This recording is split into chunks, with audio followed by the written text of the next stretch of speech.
Now on CoastTV News.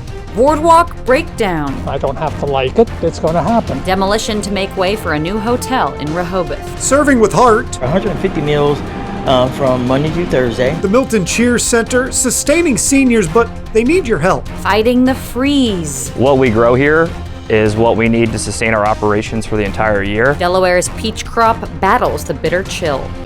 This is CoastTV News at 6. Grotto's gotta go. Good evening. I'm Madeline Overturf. And I'm Charlie Sakaitis. Welcome to our News at 6. We begin tonight with a boardwalk staple and a motel about to be torn down. It's a story in Rehoboth Beach. We've told you a lot about the Sirocco Motel and Grotto's Pizza being torn down to make way for a brand new luxury hotel. Demolition is approved, so it could technically start as soon as today. CoastTV News reporter Brandon Ferguson joins us live there in Rehoboth Beach. Brandon, the new hotel taking over a large chunk of the boardwalk. Maddie, this project will also replace the famous site of the old Dollies, and plans for this project say it will run from Baltimore Avenue all the way to Rehoboth Avenue. And according to this sign posted on the Grotto's door, it says demolition could start now, but it is scheduled for April 21st. 12 days until demolition starts on the boardwalk of Rehoboth Beach to build this new hotel, owned by the Grotto's company. Arthur Hain grew up on the coast and has seen the growth over 70 years. It's something he has gotten used to. It's just the way things go, and I guess it's progress. I don't have to like it. It's going to happen. Once this demolition work gets kicked off on April 21st at Grotto's, there will be a 3.5-week period where demolition work will be happening at Grotto's, and right next door at the Rehoboth Beach Patrol Station, construction will be finishing up.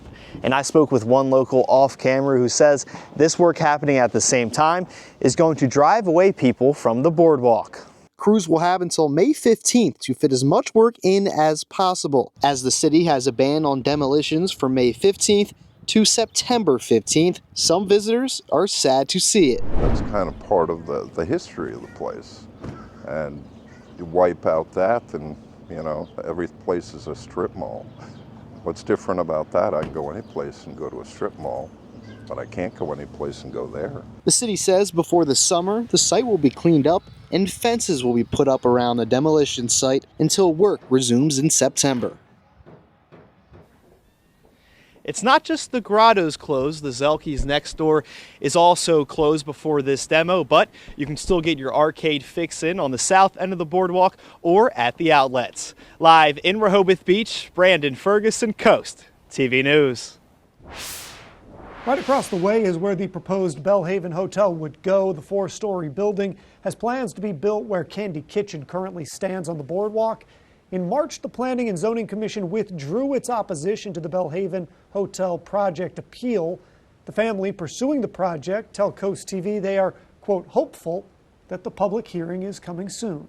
Businesses on the coast say they're feeling the tariff impact one way or another, and today that focus is on furniture. CoastTV News reporter Emma Aiken is live in Lewis, and Emma, the Furniture Gallery says they feel the strain, but they're hopeful.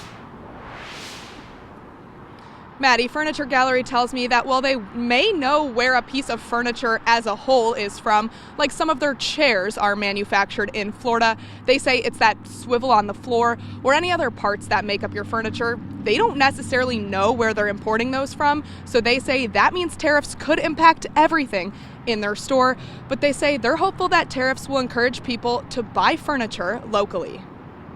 A lot of my companies are domestic. However, even with domestic companies, they often import parts, or in the case of upholstery furniture, they may import fabric and things like that.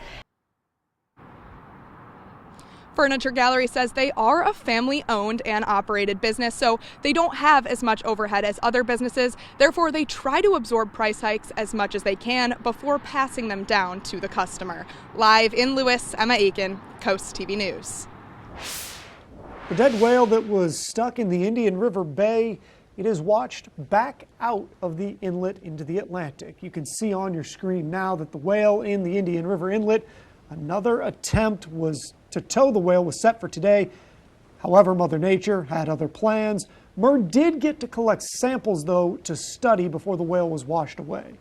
New at 6, a bill to protect power customers is moving forward. The legislation aims to stop utility shutoffs during extreme weather by limiting when companies can disconnect services. It also requires advanced notice and more contact attempts. The bill now moves to the Senate for further consideration. On your screen now is the railroad crossing where the Delmarva Central Railroad Company is performing maintenance work at Route 9. The work was set to begin today, but according to the town, DelDOT has postponed lane and shoulder closures. That was due to the cold weather. Now the work is scheduled for tomorrow, beginning at 9 a.m. That work is expected to be done by April 25th. Let's go ahead and take a live look outside into Ocean City as our first alert chief meteorologist Paul Williams has a look at our forecast. Good evening, Paul. Good evening, Maddie. And that cold weather that's halting plans and all that, yeah, that was serious this morning because we started off at 28 degrees in Georgetown, 31 in Ocean City. So we were well below freezing in those two locations, but not just there. Here's some of the other observed lows. We had 31 in Ocean City, but 31 in Dover. Ellendale came in at 33 degrees, Harbison at 33 degrees. So we were right there at freezing in a lot of locations. Now, the low of 28 in Georgetown, that was only 3 degrees away from tying the record low for this date, Charlie. It seems that cheer needs more cheer. There are several cheer centers across Sussex County. They offer a variety of services to those aged 50 and older. These centers say they need volunteers. CoastTV reporter Zakiya Jennings shows us all the ways you can make a difference at the Milton Cheer Center. Making his list, checking it twice. No, he's not Santa Claus, but he's bringing gifts to those who need them. Richard Pitts is the chef manager of the kitchen at the Milton Cheer facility. But the people he serves on a daily basis know him as Chef Ricky. He's been running the kitchen for 7 months after working at a senior living facility for 19 years. 150 meals from Monday through Thursday for our Meals on Wheels, for our members outside the building. Then on Friday, we did take care of members that are in-house. Ashlyn Elliott, the new center director, says they offer a number of services, including senior housing, transportation, memory care programs, and support groups. Elliott says they need help with Meals on Wheels deliveries and are looking for kitchen assistance. We have 7 routes that we have to deliver, and there's multiple clients. There could be up to like 15 clients on each route. And they're spread all over the place. So that's something that's really important to us is our volunteers. Pitts says he will never turn down extra helping hands. Any volunteers that want to come in and help, please do. We will welcome you with open arms. Anyone looking to become a volunteer can either apply online or stop at your local cheer center to fill out an application in person. In Milton, Zakiya Jennings, Coast TV News. Now, police say a man died yesterday after a shooting on Clarence Street in Seaford. The shooting is the second area in recent weeks and right next to the Nanticoke Little League. We're told practice was immediately canceled and everyone at the park was evacuated safely and quickly. The president at the Little League says they've had a shooting plan in place for years, but they worry this won't be the last time. Sad when you got to take into consideration those kind of things, but yeah, it's wouldn't surprise me if it happens again. Now, no word yet on any arrests from this recent shooting, but anybody with information can contact Delaware State Police. Delaware voters might need to start carrying photo ID with them if one new bill proposal in the state is signed into law. The proposed House Bill 112 would require photo ID for all voters. The bill's sponsor, Brian Shoup from Milford, tells us the bill hopes to update the state's voter registration lists, and he says it will hopefully decrease voter fraud. But leaders with Delaware's ACLU chapter say it would create barriers to voting. We've seen in a lot of states that have these photo ID laws is that it can actually stop people from ever registering to vote.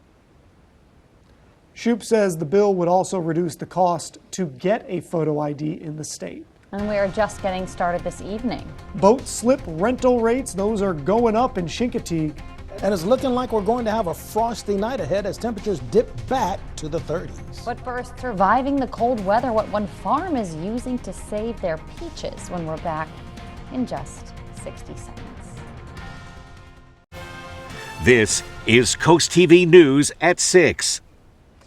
It's been a tough start to the growing season with drought conditions and lingering cold snaps. That's made it hard for some farmers to keep their crops alive, but one farm in Frankfort has a new tool that's helping their peach trees stay healthy. Coast TV News reporter Kevin Zapay is live in Frankfort. Kevin, this new device is powered by the wind. Right behind me is one of these new machines, and it's essentially a wind machine that is turned on when the temperatures get too cold, making sure all the peach trees here are still able to bloom for this spring season. This year came with droughts and freezing temperatures, forcing Ryan Richard, owner of Eastview Farms, to spend more money to keep the plants in the greenhouse green. We still had some cold temperatures and a little bit of snow, so we're running a lot of propane through these houses. But what if you don't have greenhouses to help keep your crops warm? To combat Mother Nature, Bennett Orchards has been using these wind machines to keep their peach trees thriving. What that's doing is that's pulling that warm air down, mixing it with the cooler air at ground level, and it can give you a 5-degree rise in temperatures. So we're bringing 25 degrees up to 30 degrees and thus negating any losses to our crop this season. 5 degrees may seem small, but according to Henry Bennett, it could be life or death. At 27 degrees, you may see 10% crop loss. At 24 degrees, you might see 90% crop loss. Thus, every degree is critical. Bennett Orchards installed these wind machines last year, but the machines weren't put to the test until this Tuesday, making sure no peach trees had frost forming just before they begin to bloom. We're the only farm in Delaware to solely rely on the yields of perennial fruit crops for income, so what we grow here is what we need to sustain our operations for the entire year. Just these two machines covers all the peach trees on the 40-acre field. Now, another cool thing about these wind machines is that it could tell when it gets too cold for the peach trees in the area and starts automatically going to heat things up. I'm Kevin Zapay, live in Frankfort, Coast TV News. Some better living through technology there. This brings us to our Coast TV poll. We want to know, how did you protect, or did you protect, your plants? Yeah, 53% did nothing, though 35% brought them inside. 10% covered them, 2% used heaters. So I'm thinking as we expect more cold weather, the numbers of did nothing will probably go up. I think the thing they may have done is replanted after the cold snaps. If you haven't voted yet, you can go to coasttv.com or use the mobile app. We will show you updated results on Coast TV News at 11. Here's a look at your golf forecast. Listen, as you're teeing it up, we're going to still be frosty for tomorrow morning with sun early, then increasing clouds, high of only 54 degrees. It's still a little too cold in my opinion, but it's a free country.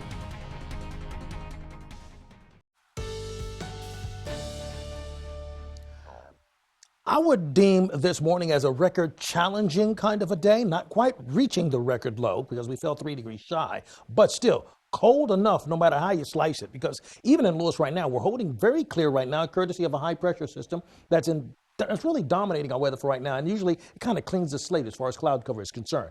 We'll drop to 41 for tonight, and we'll have clear skies, and we're looking for at least a frosty morning for Thursday morning. We had freezing this morning. We were below freezing in Georgetown, Salisbury, Wallops Islet, as well as Ocean City. Now, we didn't quite make it to the record low of 25, which was set in 1972, but 28 degrees, that's a fair swing at the record, to be quite honest. Now, we're far away from that at this point. We're at 48 in Georgetown right now, 46 Del Mar, 51 in Seaford, but we are under a frost advisory. Now, this is for inland areas, including Cambridge, Bucktown, and Andrews, just to name a few, along with, places like Pocomoke City and all that. High pressure in control of our weather, keeping it clear for right now, but we have a lot of rain that's gaining momentum across the Ohio Valley region, and it will begin to swing its way towards us. Overnight, though, we're going to drop down to 39 degrees, but we'll have a few more clouds in place, so we'll watch out for that increasing cloud cover as we go into tomorrow and all that, but temperatures in the 30s. Now, as far as frost potential is concerned, hopefully this is the last time I got to bring this particular graphic out. We have frost possible for Thursday morning because we're going to be close to that level. It doesn't have to be dropped to 32 degrees, actually 34, 37. We could possibly have a little frost develop then. For Thursday, we're going to have cool conditions. Friday, the rain comes into play, but it's going to get a little warmer by then. But we got to struggle our way through a frosty morning and a somewhat chilly day for Thursday, and it's going to become cloudy after lunchtime. Now, Temperature-wise, 54 in Millsboro, for example. We're looking for a high of 57 in Cambridge, and we anticipate a high of 54 degrees in Snow Hill and Berlin. Now, our chances of rain will escalate dramatically for Friday going into Saturday. That's our target time for that precipitation. And here's what's going to cause things to happen. A low-pressure system developing off of the coast is going to swing some moisture on top of us with somewhat cooler air coming in out of the northwest. That combination is going to get it along like the Hatfields and the McCoys in the upper atmosphere and give us a chance of condensation to occur in scattered showers. Freckled pattern is what I'm looking for early Friday morning, and then we're looking for a freckled pattern going into Friday afternoon, Friday evening, going into Saturday morning. We're looking for that same pattern from Ocean Pines down to Snow Hill, that freckled pattern, hit and miss spot showers, nothing that's a solid line that's going to become problematic for us, like a frontal boundary pushing through and causing concern for severe weather. But we are looking for, once again, a wraparound effect with that low pressure system off of the coast to give us that chance. And the amount of rain we're looking for, possibly up to an inch in most locations when it indeed occurs. Here's a look at your extended forecast. Thank you, Paul. The final phase of one chunk of Route 24 work, it starts April 21st. DelDOT says this is at Angola Road and Robinsonville Road. There will be overnight lane closures to finish improvements. DelDOT says this is expected to be done by May 19th. The cost of calling the harbor home on Chincoteague may soon be higher. The Harbor Committee is looking to increase boat slip rental rates for the first time since 2017. Private owners would see a total increase of about 20% after 2 years. Charter boats, though, that's up to 50%.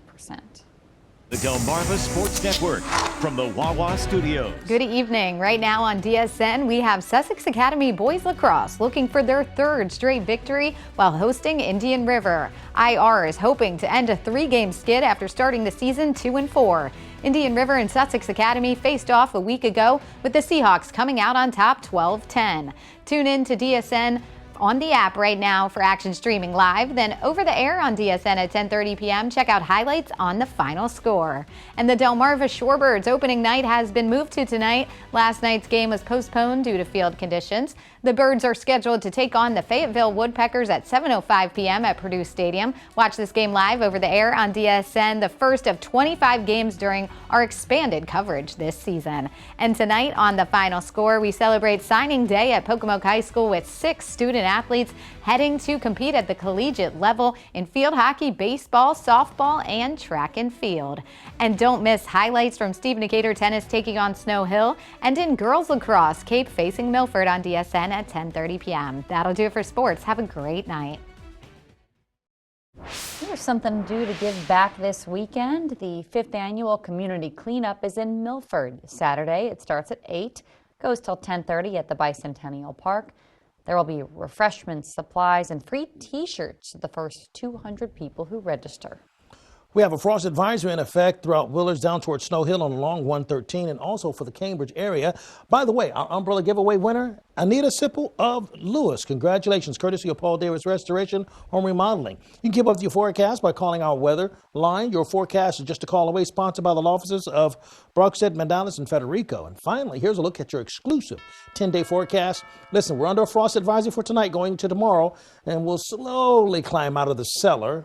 Out of the basement, pardon me, with our temperatures as we go into the weekend, because by next Monday and Tuesday, we're going to start talking about 70s before it gets cold again. All right, Paul, thank you, and thanks for joining us here for Coast TV News at 6. For more news, more local weather, download our Coast TV News app. The NBC Nightly News is up next. And we're going to see you later tonight for Coast TV News at 11. Have a great evening.